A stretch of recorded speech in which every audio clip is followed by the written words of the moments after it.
बिस्मिल्लाहिर्रहमानिर्रहीम। नाज़रीन, मैं हूं अब्दुल हमीद नियाज़ी और आप देख रहे हैं मेरा चैनल फैसिलिटेड पीपल। नाज़रीन, आज मैं आपके साथ एक डायरी शेयर करूंगा जो मेरे एक सराइकी दोस्त ने लिखी है। तो आइए पढ़ते हैं। बिस्मिल्लाहिर्रहमानिर्रहीम। आज तारीख 2 अप्रैल ते सन 2020 है। हर पासे कोरोना दियां खबरां लगियां खलोतियां हैं, चाहे वह सोशल मीडिया, इलैक्ट्रॉनिक मीडिया है ते भावें वह प्रिंट मीडिया है।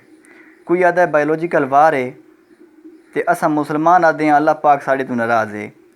साडा वज़ीर आज़म भी बहु कोशिशां करेंदा पिया है कि मुल्क विच ये कंट्रोल थी वञे ते उम्मीद है 10 अप्रैल तक ये थी वेसी। बाकी डॉक्टर हज़रात भी तैयारियां दे विच लगे हुए हैं। स्कूल बंद हैं, निक्के बाल घरां दे विच पए हैं ते हासे ते बखेड़े पे चलदे हैं। होर मैं सुनिया कि ऑनलाइन क्लासां भी थींदियां पईयां वड्डियां क्लासां दियां। चलो चंगी गल है, पर जितना मेरे को पता है ना तो सारे पाकिस्तानी बाल इतने तेज़ से ईमानदार हैं कि घर बा के क्लासां गिन सुन ते ना उस्ताद इतने माहिर हैं कि ऑनलाइन क्लासां ते लैक्चर दे सुन।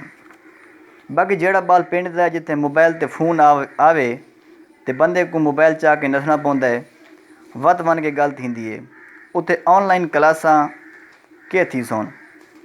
अगर जो उस अपने पेंडू वालिद नूं यह आखा कि पैसा दो बैलेंस करा के मैं उस्ताद को लैक्चर गिनसा, कम अज़ कम इस सदी ते उस चाचे को समझ नहीं आती कि क्या दा पिया है।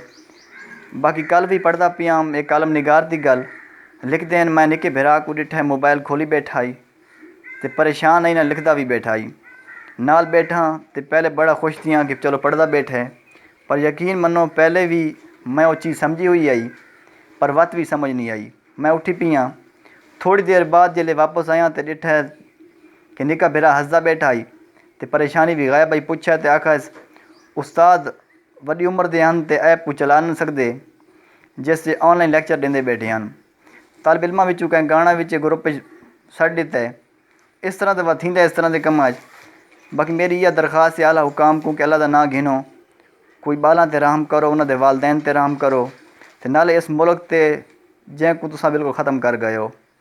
नाजरीन, ये थी डायरी मेरे दोस्त की। खुश रहें, खुशियाँ बांटें। अल्लाह ने गिवान।